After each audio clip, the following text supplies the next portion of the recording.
Capítulo 3. Hace 6 años, aquel día, Haruna fue arrollada por un camión justo frente a mí y a Wakana. Recuerdo que estábamos caminando juntos al atardecer. Creo que era después de la escuela. Aún no sé por qué Haruna salió corriendo de la acera hacia la carretera, como si alguien le hubiera llamado. En el instante siguiente, después de un ruido sordo, su pequeño cuerpo volaba por el aire. Se dijo que murió al instante. Nuestros padres estaban desolados, y yo también. Wakana, sin embargo, observaba la cara de Haruna en el ataúd con una expresión de curiosidad, provocando las lágrimas en los visitantes del velorio. Ambas eran tan parecidas que incluso a mí me costaba diferenciarlas. La única diferencia era un pequeño lunar en la nuca. Wakana tenía uno y Haruna no. Solía atraparlas e, ignorando sus risas y movimientos, apartaba su cabello para identificar quién era quién. Si hacía eso con una, la otra también se acercaba pidiendo lo mismo, lo que a veces era un poco molesto. Para ellas, su gemela era en verdad una parte de sí mismas. Wakana no comprendía del todo la muerte de su otra mitad, y me preguntaba con asombro por qué su cuerpo estaba en un ataúd. No recuerdo qué le respondí. Estaba demasiado ocupado lamentándome, pero no pasó mucho tiempo para que mi dolor se transformara en asombro y luego en resignación, porque al día siguiente Haruna apareció como un espíritu y sigue aquí hasta el día de hoy. Con su uniforme escolar blanco ondeando, Haruna flota a mi alrededor como un satélite, con la misma edad mental que tenía cuando murió. La desaparición del cuerpo de Haruna hizo que por primera vez las gemelas fueran entidades separadas. Regresando a la actualidad, la campana anunciaba el inicio de la tercera hora, resonando por los pasillos. Mientras caminaba por el pasillo del primer piso, que llevaba a la parte trasera del edificio de la escuela, le dije: «Esto no es solo un juego, y cuando salgamos de la escuela tienes que estar oculta, ¿lo entiendes?» Haruna se detuvo frente a mí y sonrió como la primavera, fiel a su nombre. Ojalá lo entendiera, pero es experto en fingir que no. Mientras caminaba, reflexionando en silencio, otra persona, complicada, apareció frente a mí. «¡Hey, jefe de dormitorio! ¡Qué encuentro tan extraño!». Millano, con su bata blanca y una sonrisa deslumbrante, se acercaba alegremente. «¿Te estás saltando las clases? Eso no es propio del jefe de dormitorio. Oh, Haruna, ¿cómo estás?» «Como puedes ver, estoy muerta». «Por cierto, ¿han visto a Maiko?» Su conversación, como era costumbre, no tenía ningún sentido. «No, la última vez que la vi, estaba contigo, corriendo en el patio». «Eso fue antes. Mientras me ocupaba de unos pequeños espíritus, desapareció. ¿No la has vuelto a ver?» «No, no la he visto. Probablemente se cansó de ti». «Eso no puede ser», Millano respondió con una seguridad inesperada. «Le tengo una alta estima a Maiko. Aunque tiene una percepción y valores inusuales, se considera a sí misma una persona común. Es una característica difícil de encontrar en nuestra escuela. Incluso a mí me agrada». Haruna estaba mirando a Millano con desconfianza desde mi lado izquierdo, murmurando en mi mente: «¿Acaso es tonto?» «Totalmente de acuerdo. No importa lo que pienses, eso no significa que ella no esté harta de ti». «¿Dices que hay algo más importante en esta escuela que mi opinión?» «Seguro que lo hay», pensé, pero no tenía tiempo para conversaciones sin sentido, así que giré para irme. Pero había algo que quería preguntarle a Millano. «Espera un momento. ¿Tienes alguna duda sobre mi manera de vivir? ¿Sabías el motivo por el cual me llamó el presidente del consejo estudiantil?» «No, no lo sabía, pero si lo dices, probablemente tenga que ver con las distorsiones en la red psíquica del mundo exterior. Es un tema complicado. Yo pienso que deberíamos ignorarlo». Guardé silencio, como un estudiante que intenta resolver un problema matemático sin usar ecuaciones. «Quizá no debería decirlo. En realidad no estoy muy seguro. Hablar de estas cosas no se entiende, ya sabes, es vergonzoso. Por lo tanto, no tengo nada más que decir, pero sí tengo una pregunta. Entre tus dos hermanas, ¿a cuál prefieres?» ¿Qué clase de pregunta es esa? Sentí la mirada de Haruna clavada en mí. Si respondía mal, seguramente provocaría un alboroto. Era mejor evitar el tema.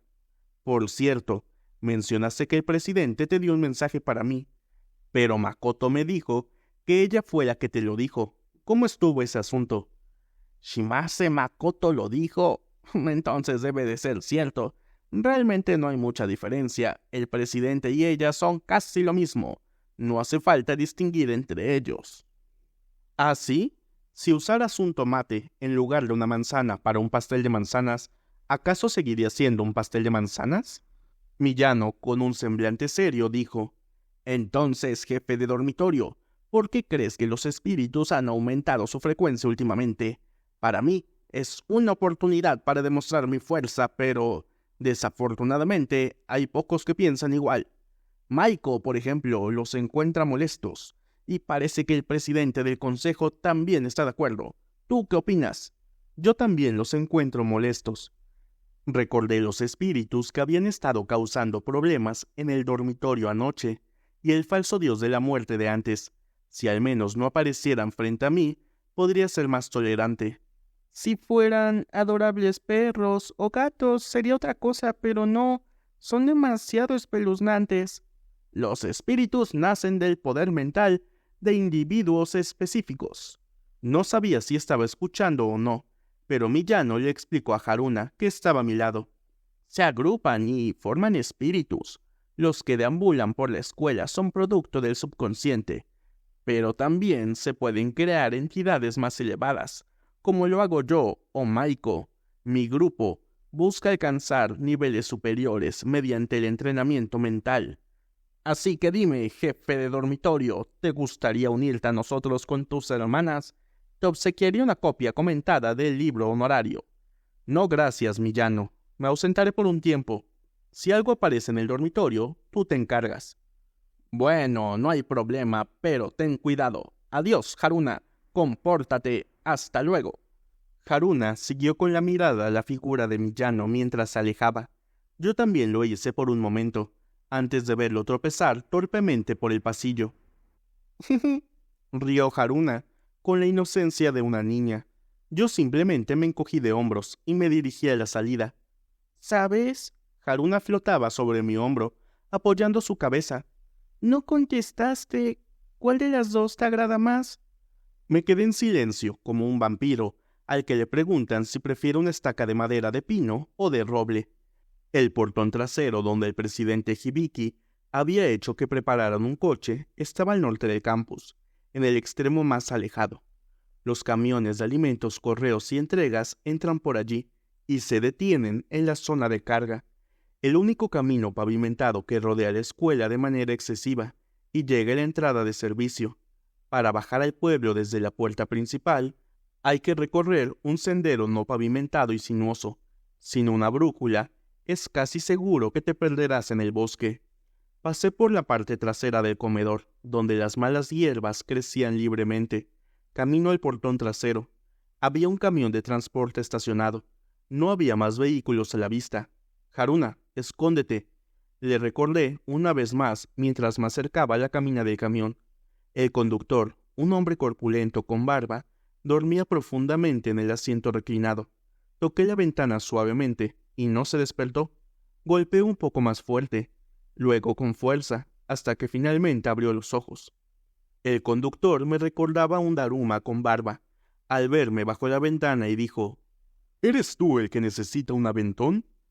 Aunque esperaba algo mejor que un simple camión de carga, asentí. Lo siento por la espera. Subí al asiento del copiloto y me disculpé como un empleado nuevo llegando tarde a su primer día. Al menos como estudiante de preparatoria educado, sabía cómo hablar con cortesía. El conductor, que con esa barba espesa parecía un jugador de fútbol americano, respondió con un tono amistoso: Bueno, tampoco hubiera estado mal si te hubieras tardado más. Así me evito trabajar más tiempo, no te preocupes. La orden de la compañía era esperarte. ¿Quieres tomar una siesta antes de salir? Me sentí mal por el conductor con poca ética laboral, pero negué con la cabeza. No sabía qué haría Haruna si se llegaba a aburrir. Si movía los parabrisas no habría mayor problema, pero no quería que encendiera el motor y comenzara a conducir. Entonces no hay remedio. En marcha. Con manos rudas, giró la llave y arrancó el motor. Me abroché el cinturón de seguridad. Hacía tiempo que no usaba un coche. Era la primera vez que me sentaba en el asiento del copiloto de un camión. El camión arrancó con cautela, avanzando lentamente. Intenté recordar la cara del presidente con quien había estado reunido hacía apenas un rato. Pero después de 10 segundos de esfuerzo me rendí. No lograba formarme una imagen en la mente. Comencé a dudar si realmente existía alguien así. Hibiki, algo como Tomasha. No llegué a preguntar qué habilidades tenía, pero siendo el presidente del consejo estudiantil, debía poseer algún poder extraordinario. Me pregunté cómo se elegía al presidente del consejo estudiantil, ya que yo no recordaba haber participado en ninguna elección. Haciendo una nota mental de todas las preguntas que debía hacer al regresar, miré el edificio de la escuela alejándose en el espejo retrovisor. Me resigné a la idea de que tendría que volver. Fuera de la puerta de servicio, solo había un simple camino de montaña. El punto final era la tercera escuela MP. Esta carretera se construyó únicamente para llegar hasta allí. Era un día despejado, con un cielo azul que resaltaba el verdor de los árboles a ambos lados del camino. Aunque no sufría de alergias, no me gustaba esta estación. El viento templado de finales de primavera me recordaba la muerte de Haruna 6 años atrás. Si hubiera permanecido muerta, solo tendría que lamentar la pérdida, pero pensar que su fantasma me seguía era casi como una comedia. Ansiaba el calor sofocante del verano, que impediría que mi mente divagara. Miraba en silencio por la ventana. El camino era como los intestinos de un ser herbívoro. Se retorcía mientras el camión avanzaba lentamente. Aunque el camino no permitía gran velocidad, me daba la impresión de que el conductor evitaba regresar al trabajo. ¿Puedo hacerte una pregunta? 5 minutos después de empezar a conducir, el conductor rompió el silencio. Claro. ¿Qué tipo de escuela es esa? No te ofendas, llevo un mes asignado a esta zona y todos mis compañeros evitan las entregas a ese lugar. ¿Por qué? ¿Cómo responder a eso? Probablemente los estudiantes que recibían los paquetes usaban magia para mover las cajas sin tocarlas, o invocaban algún espíritu para llevar los paquetes. Salté su primera pregunta y respondí la segunda. No sé, respondí, fingiendo confusión. ¿Por qué será? Parecía no estar informado de la existencia de los poderes CMP. Ciertamente hay ocasiones en las que es mejor no saber algunas cosas. El barbudo giró hacia mí. Tú eres un estudiante normal, ¿verdad? Me dijeron, lo siento si me equivoco, que solo los estudiantes raros se reunían allí. ¿Eso es cierto? Depende de qué entiendas por raro. Te lo diré directamente. Dicen que los niños son todos unos locos. Sentí un escalofrío en la nuca. Déjalo, Haruna. ¿Qué dijiste? Nada, solo estaba hablando conmigo mismo. Apreció la franqueza del conductor. Parecía simplemente tener una curiosidad genuina sobre la escuela en medio de la nada.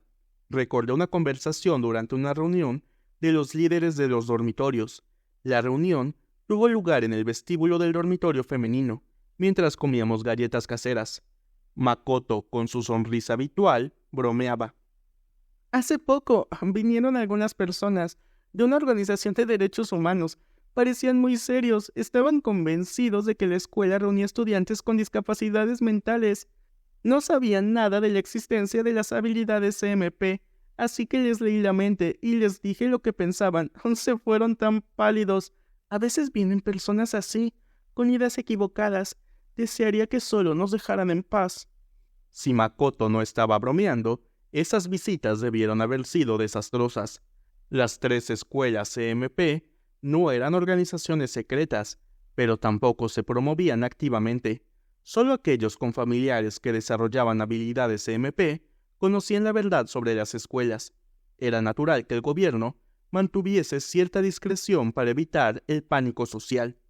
La idea de que la escuela albergara niños locos podría haber sido un rumor intencionado, aunque pensando en Miyano, Makoto y algunos otros, no parecía estar tan alejado de la realidad. Mientras consideraba cómo responder al conductor, él continuó. Perdona, Perdóname por preguntar estas cosas innecesarias.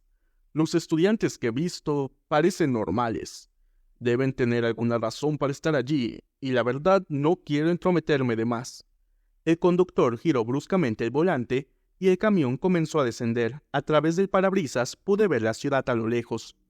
Ese paisaje me resultaba muy familiar. La ciudad no era como tal mi hogar, sino una localidad más grande, donde Wakana y yo habíamos vivido antes de llegar a la tercera escuela MP. No habíamos regresado allí en más de 2 años. Sentí un alivio en mi nuca y escuché una voz. ¿Volvemos a casa? ¿Tú quieres volver a casa? Donde estés tú está bien. Entonces seguiremos en el dormitorio por ahora. ¿Entendido? La onda mental de Haruna tenía un aroma a la brisa de una tarde de primavera, evocando nostalgia. Recordé que la tarde que Haruna se convirtió en espíritu, el camión que la atropelló era más o menos como el que estábamos ocupando ahora. La conversación con el conductor derivó en temas triviales. Sin televisión ni radio en mi habitación, me convertí en una máquina de sentir, respondiendo cosas como sí, claro, mientras el camión avanzaba por el camino de la montaña.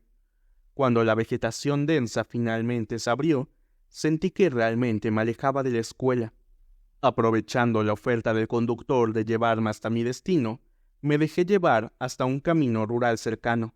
Al pie de la montaña, entre campos de arroz recién plantados y terrenos agrícolas, el paisaje era de una tranquilidad inmutable. Mirando los nombres en los letreros y también mirando el mapa, supe que nos estábamos acercando a mi destino. Por aquí está bien. El conductor, a pesar de su apariencia, condujo con calma y detuvo el camión suavemente. Le agradecí por el viaje mientras abría la puerta del copiloto. Nos vemos. Les diré a mis compañeros que los estudiantes de allí son gente normal. Realmente no sé a qué le tienen miedo.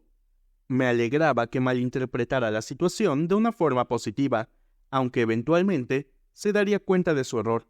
Mientras tanto, una sonrisa y una inclinación de cabeza serían más que suficientes. Estaba en una estrecha carretera provincial sin carril de adelantamiento. Observé el camión girar para dar la vuelta. Me aseguré de que no hubiera tráfico en sentido contrario y seguí mirando hasta que el humo negro de motor de diésel se desvaneció. Me preguntaba si volvería a encontrarme con aquel conductor alguna vez después de que descubra la verdadera naturaleza de los estudiantes de la escuela MP. Y entonces, ¿qué pensará de mí? Aparte de esos pensamientos del futuro incierto, empecé a caminar por un terreno desconocido, bajo el cielo despejado de mayo. Según el mapa que me dio Makoto, el primer punto de control debía estar en algún lugar fuera de la carretera agrícola. Saqué el fajo de papeles que llevaba en el bolsillo de la chaqueta y busqué la página correspondiente. El primer lugar por investigar, debido a fenómenos paranormales, era una zona donde al parecer se habían avistado ovnis. Los comentarios en el informe explicaban lo siguiente. A mediados del mes pasado, poco después de las 10 de la noche, varios residentes observaron unas enormes esferas de luz danzando en el cielo. Las dimensiones variaban según los testigos. Algunos decían que era del tamaño de un globo publicitario, otros que eran tan grandes como un estadio, mientras que otros afirmaban que eran del tamaño de una sandía. Promediando los testimonios, se estimó que las esferas deberían tener un diámetro de 5 metros, y se estima que fueron entre 5 y 12 ovnis, que cambiaban rápidamente de color, entre rojo, azul, naranja y gris claro. Ejecutaban maniobras como de descensos rápidos, ascensos bruscos y giros en espiral, sorprendiendo a espectadores. Tras unos 15 minutos de acrobacias aéreas sobre las casas de los atónitos residentes, los ovnis desaparecieron, uno por uno. Caminé por un camino sin pavimentar, rodeado de arrasoles, siguiendo las huellas de un tractor. Después de unos 10 minutos de marcha, llegué a la zona donde no había agua en el campo de arroz. El área estaba cubierta de paja y la tierra estaba desnuda. Era un campo vasto y seco. Lo que se desplegaba ante mí era lo que comúnmente se conoce como círculos de las cosechas. Era la primera vez que veía uno en persona, pero no me causó ninguna emoción en especial. Había una docena de ellos. Bajé al campo y me arrodillé junto a uno de los círculos más grandes. Recordé haber oído que los círculos de las cosechas en Inglaterra eran travesuras de dos ancianos que aplastaban los tallos en el campo de trigo. Pero esto era Japón, y estos círculos estaban en un arrozal antes de la siembra. Los círculos estaban impresos en la tierra de color ocre y brillaban con un blanco deslumbrante. Me acerqué para inspeccionar. Parecía que la tierra en los círculos se había cristalizado. Al tacto era como agarrar vidrio, algo liso y quebradizo. Rascando con el dedo, se desprendían fácilmente fragmentos cristalinos que se quedaban pegados en mis dedos. Seguro que mi llano diría que esto es algo extremadamente interesante. Parecía que un objeto circular de alta temperatura había aterrizado y quemado la tierra, transformándola en vidrio. Era un círculo auténtico y genuino, superpuesto con otros, como los anillos olímpicos. Algunos de los círculos se extendían más allá del campo seco, cruzando el camino y llegando a los arrozales adyacentes, donde ya se había terminado la siembra y estaban sumergidos bajo el agua. Mientras reflexionaba sobre la posibilidad de vida extraterrestre, una voz áspera me interrumpió desde atrás. Bueno, joven, ¿quién te lo ha contado? Salté de la sorpresa y me giré rápidamente. Una anciana diminuta estaba sentada en el borde del campo mirándome. Era tan pequeña que no la había notado hasta que habló. Recostada contra el borde del campo, bebía té de la tapa de un termo. Vestía pantalones remendados y un pañuelo en la cabeza. Claramente, era una granjera veterana. Esto es un verdadero problema. Mientras los vecinos ya han plantado sus arrozales, nosotros no podemos ni llenar los nuestros de agua por culpa de esto. Es todo un fastidio.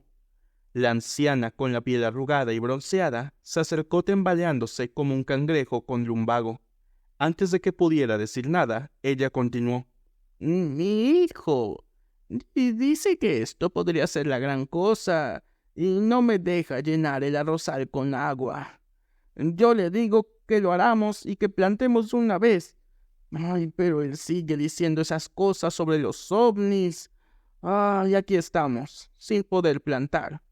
¿Esto se formó en la noche que aparecieron los ovnis? No lo sé, yo estaba dormida. A la mañana siguiente los vecinos, Sugiura y Yoshino, estaban armando un gran alboroto. Decían que habían visto algo increíble. ¿Acaso tú viniste hasta aquí para ver esto? Sí, más o menos. ¿De veras? Mi hijo ha estado llamando a las estaciones de televisión y a los periódicos, pero nadie le hace caso. ¿Es esto algo tan importante? No lo creo. No es algo tan extraordinario. Entendí el sentir del hijo. Este evento no aparecería en las noticias. Probablemente las autoridades habían impuesto una restricción informativa. De lo contrario, esta área ya sería una atracción turística. La anciana mascullaba con su boca llena de grietas y me miraba con ojos diminutos. Tú también piensas así. Yo también lo creo.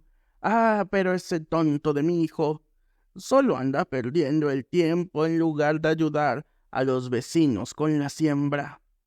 Durante los siguientes 10 minutos, la anciana me contó que su hijo trabajaba en la oficina municipal, que su nuera era una mujer extraordinaria, que su esposo había fallecido hacía ya 5 años y que desde entonces ella se encargaba sola de ese campo, que su nieto, de 3 años, se había caído en una zanja la semana pasada y le dieron 2 puntos, y que su nieto pronto tendría un hermano o hermana. Bueno, será mejor que me vaya. Sentía que, si me quedaba, la anciana terminaría contándome su vida desde que regresó de Manchuria hasta sentarse aquí, así que me despedí educadamente. Joven, ¿tú fumas? La anciana sacó un paquete de Marlboro mentolados de su bolsillo y me ofreció uno. No, muchas gracias, no fumo. Además de ser menor de edad, siempre he creído que fumar y beber es una forma lenta de suicidio. Entonces, ¿te gustaría un caramelo? Con una mano temblorosa, me ofreció un dulce envuelto en un papel transparente. Cuando estés cansado, lo mejor es comer algo dulce. Tómalo. No seas tímido. Aunque no era algo que realmente deseara, no quería rechazar la amabilidad de una persona mayor, así que acepté el caramelo sabor ciruela que me ofrecía, y al extender mi mano para tomarlo, una mano semitransparente se adelantó, y Haruna, con una sonrisa infantil, también extendió su mano, superponiéndola a la de la anciana. ¡Ay, qué niña tan linda! La anciana entrecerró los ojos mirando a Haruna. Solo podía esperar que su vista estuviera lo suficientemente deteriorada para no notar lo extraño de la situación. El caramelo flotó en el aire y se deslizó en el bolsillo de mi chaqueta. Gracias, lo tomaré. Bueno, ahora debo irme. Me giré para marcharme y la anciana dijo: La semana que viene plantaremos el arroz. Si quieres ver eso, eres bienvenido. Le hice una reverencia y vi que estaba disfrutando de su cigarrillo. Haruna, al igual que un perro moviendo la cola ante su dueño, le hizo un gesto de despedida con la mano. Recordé que hacía mucho tiempo no veía a mis propios abuelos, e inclinando la cabeza, una vez más le dije a Haruna: «Vamos, Haruna, desaparécete hasta que ya no te pueda ver». Caminé rápido por el camino de campo, hacia la carretera principal. Haruna, con su vestido blanco ondeando, flotaba a mi lado retrocediendo, hasta que la anciana se convirtió en una diminuta figura. Solo entonces desapareció. Me quedé reflexionando sobre los ovnis y los círculos misteriosos. Aunque era probable que los objetos voladores no identificados fueran manifestaciones de alguna clase de entidad, lo cierto es que no había daños aparentes, excepto por el retraso en la siembra causado por el hijo de la anciana. La aparición de los ovnis había entretenido a los habitantes locales. Salí del camino de campo y volví a la carretera asfaltada. Saqué el papel nuevamente. Había elegido ese lugar para la primera investigación porque estaba más cerca de la escuela. Los documentos que Makoto me había dado estaban organizados en una ruta específica, probablemente gracias a las indicaciones del presidente Hibiki. El siguiente lugar estaba al sur, cerca del río de la ciudad. Según las instrucciones, debía tomar un autobús. Caminé hacia la parada más cercana, a lo largo del borde de la carretera. Al pasar junto a la anciana, vi que todavía estaba fumando. El paisaje bucólico parecía una pintura impresionista. En la parada del autobús comprobé que el próximo llegaría en media hora. Me senté en el banco de madera corroído y empecé a leer por encima los detalles de los otros incidentes que debía de investigar. El presidente Hibiki me había dado 4 más. Número 1. El colapso inexplicable de un puente sobre el río. Número 2. La aparición de una sombra misteriosa en la fachada de un edificio cerca de la estación. Número 3. Un letrero en la calle comercial que de repente comenzó a caminar. Número 4.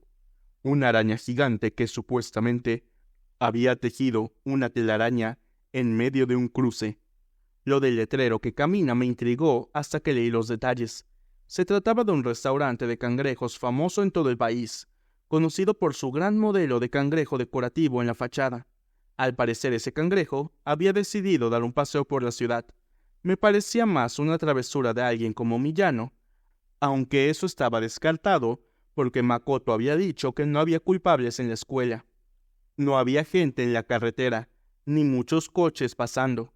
Haruna se había vuelto invisible, obedeciendo mis instrucciones, pero su voz resonó en mi mente. ¿Alguien nos está mirando? ¿La anciana? No. ¿Desde dónde? Desde lejos. Miré alrededor, solo había una carretera asfaltada.